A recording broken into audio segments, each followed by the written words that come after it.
मजाक में कहा था घर छोड़कर चला जाऊंगा, घर वालों ने रास्ते મારા માયવી તો શું હતી ખોમી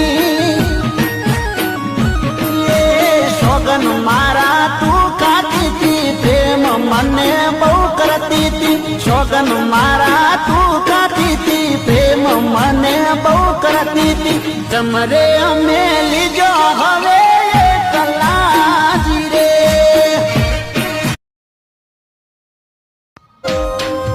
વેલી પકડું બનાવાળી